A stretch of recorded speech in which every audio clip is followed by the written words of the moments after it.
Welcome to Subramani. When the markets go down by 5-10% and you think it will go down another 10%, so let's say 20% fall in the market, the most important asset becomes the liquid cash that you have in your bank account. Let us say you have a 1 crore portfolio and you also have a 10 lakh annual income, right? So how much loss you think you can afford when you translate it into terms of annual income?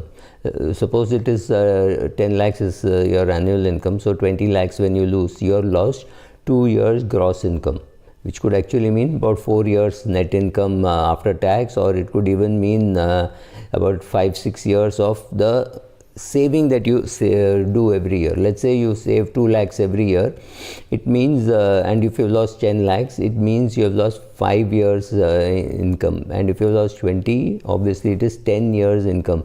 So the question to ask yourself is, how much can you risk? And for taking that risk, how much cash do you need? So we'll call this what the English call the Dutch courage. I'm sure you all know what it means, right? The Englishmen make fun of all their neighbors. So a bad shot in cricket would be called a French cut. Soldiers drinking a lot of alcohol to go and fight used to be called Dutch courage. I mean, it's still called Dutch courage. When you want to speak to somebody and you let a lot of liquid go into you so that you lose your inhibitions, right? So similarly, for investing, you need a lot of liquid money. So liquid cash is a drag. If you've kept, say, 5% of your portfolio, you feel, oh my God, this is not earning anything. Or maybe if you have kept 10% of your portfolio, let's say your total portfolio is worth 1 crore and you've kept 5 lakhs in the savings bank account. It is going to hurt because you're going to say, oh, this is not earning anything, this is not earning anything.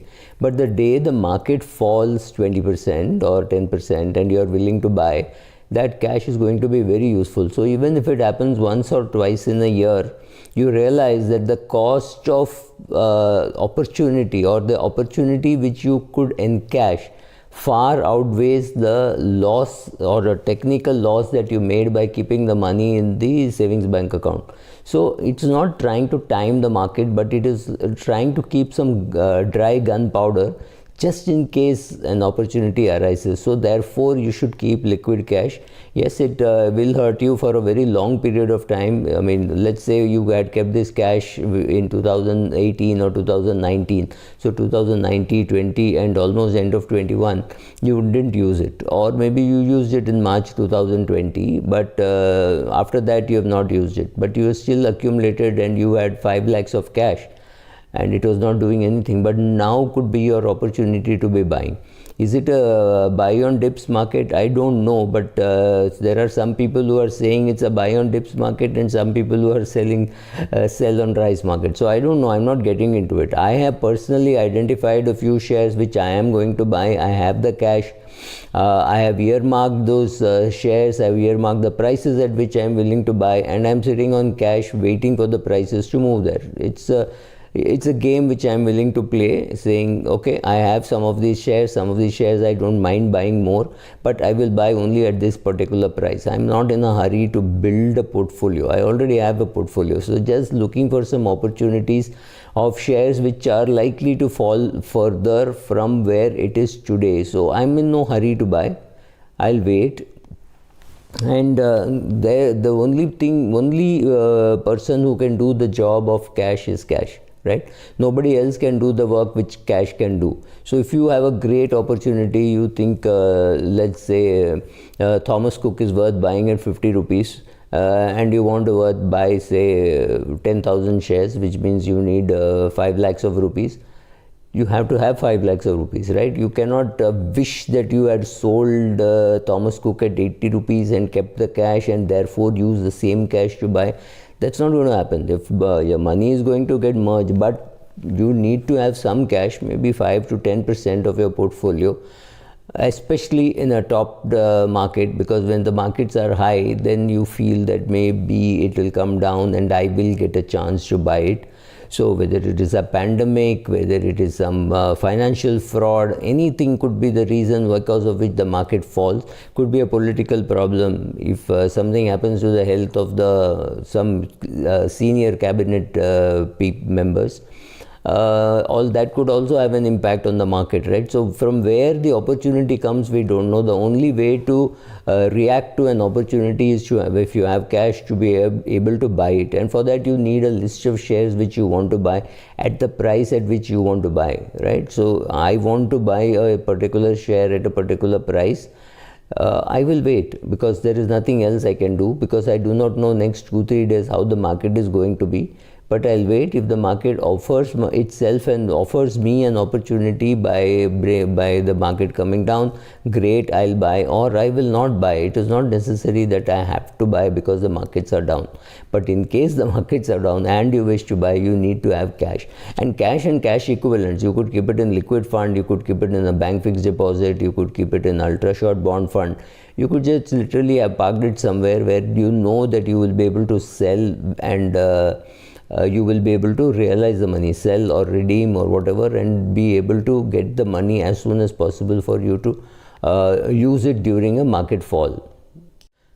There is some confusion, and I can understand that when I see the questions which come to me. How much of cash should I hold? Now there are two answers to it. One is the amount of cash that you require for an emergency, like if you've lost your job or something like that, some car has to be replaced, your car, major repairs for the car, and you own it personally, it's not your company car. Chances are you will need to have money for all that. That is a financial emergency in your personal life. I am talking about that has to be very different and separate from the money that you are willing to earmark for investments. The two are not same. Both could be lying in the same equity in the same liquid fund or in the same ultra short bond fund, but it does not mean that the purpose for which the money has been kept there can be any confusion. So if you have 5 lakhs as an emergency fund and you have 5 lakhs for investing when the market is down, it does not mean you have 10 lakhs for investing. You should not use your emergency fund to invest because you don't know when the emergency will happen.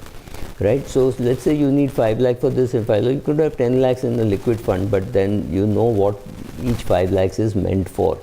So that's important. Also, cash does one thing amazing. It gives you a lot of courage to invest. And courage to invest can come only when there is cash. So whether you're a retired person and trying to invest, or you're an employee trying to invest, both of you need to understand that the confidence that cash gives when the market is down is just amazing, and you feel very good that you did not lose money on that cash, right? So yes, you lost an opportunity for being deployed in the rising market, but then the purpose is some money should be available as dry gunpowder when the market goes down, like right now it has gone down. Should all of us try to always buy during such times? Maybe yes, maybe not, but there are some people who swear by SIP. They should continue with their SIP, but this is largely meant for people who dabble in direct equity, who are looking for opportunities of when to buy, because when the opportunity offers itself, you cannot say sorry, but I forgot to keep that 5 lakhs. Then it doesn't help. So have some liquidity, it is useful, and that liquidity is what allows you to take brave decisions during a bad time, and that is necessary for you to do. Look at March 20. Thank you. Where can you seek liquidity? Suppose you don't have liquidity to buy some shares now and you think it's a great buy. You can leverage your equity and make those purchases, right? It's very easy. No, but people will say, oh, I'm a very conservative investor and I will not borrow against shares. But the same person is willing to borrow 10 times his contribution to buy real estate. So we are all a bunch of contradictions. So see what is comfortable for you. I will not end up borrowing money to buy whether the market is up or down. I don't like a leverage position, but there are people who love leverage position. And now I think if the market goes down even further, maybe just a few points, maybe it has come to 52,000 instead of 62,000, we are at 52,000. How will people react? I don't know, because all those who are at the margin, who are dealing with margin money, all that they hold will be put into the fire, simply because the lender will lose patience. So one is that will start happening. Second, people will themselves panic and say, oh my God, I had so much of profits, look, everything is evaporating, let me sell today. So he or she will be happy to sell today and go away saying, I don't want to be, it is too volatile, right? So all kinds of people will be there while you're investing. You have to decide what is your style, what suits you, whether you will borrow for buying something in a great opportunity, or you are worried that the market can fall even further. These are questions which only you and your advisor can handle. A blogger will never be able to handle, because I don't know you, right? Thank you.